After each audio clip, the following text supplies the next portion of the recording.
A science revolution in green chemistry, launched 20 years ago, is paving the way to a sustainable world that supports a healthy and vibrant economy. The science builds on great achievements by chemists and chemical engineers. For 150 years or more, chemists have been finding out ways to put together new molecules.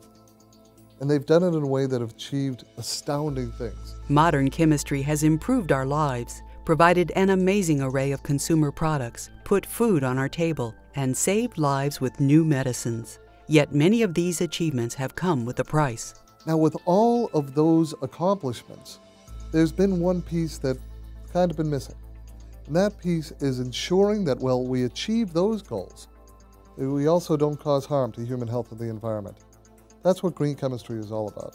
Green chemistry is the design of chemical products and processes that reduce or eliminate the use or generation of hazardous substances.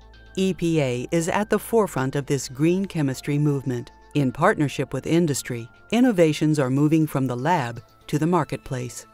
Green chemistry is something that EPA is advancing both by engaging with the outside world, giving grants, engaging on education, industrial partnerships, but also in research that goes on right in EPA labs. One of the things that we do best at EPA is finding innovative solutions to real-world problems.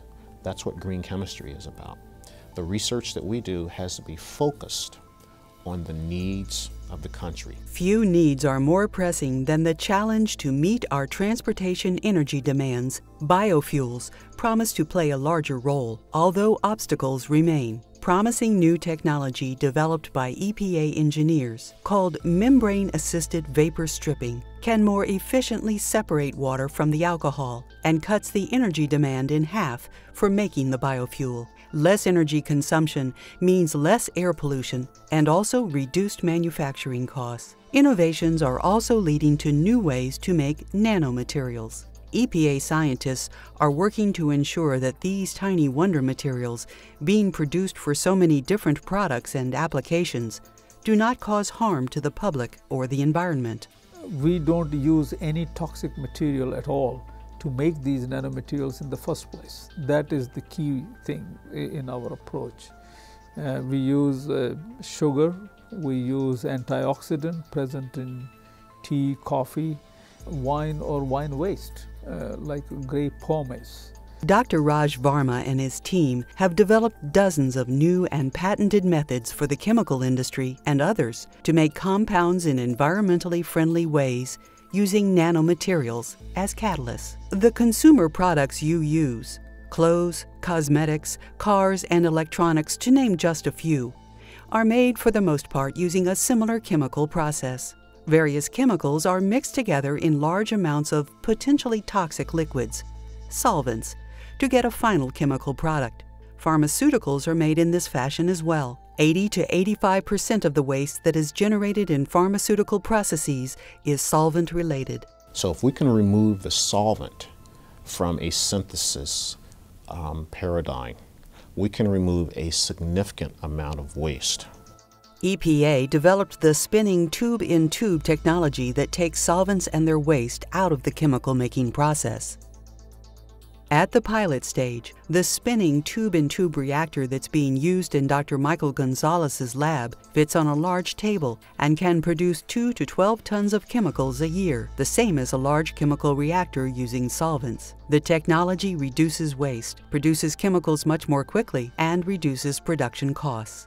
To design greener chemicals, EPA scientists have developed computer software which is used by molecular designers around the world. The tool is called TEST. So what this allows you to do is, before you even walk into the laboratory, you can draw the structure of the molecule that you're thinking about making.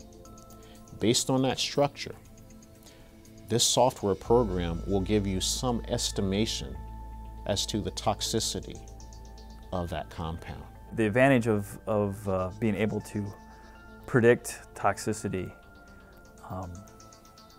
by a computer and not having to go to a laboratory, obviously saves time, saves money. A lot of these studies that are done in the lab take years. We can do an evaluation in seconds on a computer. Green chemistry is being adopted and embraced by business and industry. But for every product or industrial process that's been reinvented in this sustainable and green way, there are probably 100 that have yet to be looked at through the green chemistry lens. Green chemistry has shown us what's possible. It's a framework for saying that we can design our products and processes so that they're sustainable, using renewable materials, using manufacturing processes that generate less waste and use less toxic substances, having products that aren't of concern for our children or ourselves or our ecosystems. And at the end of life, these substances are going to go back into the environment and degrade in innocuous ways. It's shown us what's possible. Now the question is, will we engage on this challenge, this great scientific challenge, with the urgency, with the focus that is going to be needed? Quite frankly, with the focus that sustainability demands. We can, and I believe we will, because we must.